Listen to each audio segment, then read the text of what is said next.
Hey everyone, in this video I will show you how to set up Google Authenticator on your Bybit account. This is very important if you want to secure your Bybit account. Before we begin, make sure to like the video and subscribe to the channel for more crypto related videos. The first thing you need to do is to open your Bybit application. After logging in, at the top left corner, click on the profile icon. Now tap on the security option.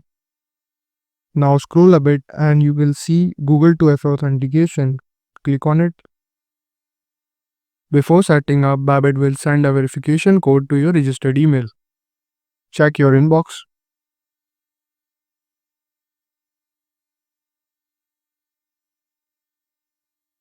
Click on continue.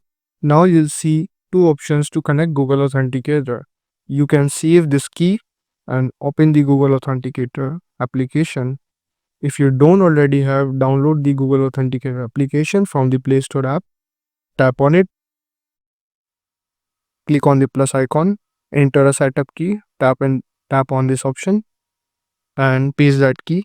Code name wherever you want. You can type any name, Bybit 3, add. Now tap on it and copy. Paste that code in that Google Authenticator. After scanning or entering the setup key in Google Authenticator, will generate a 6-digit code. Type that code into Bybit to complete the setup.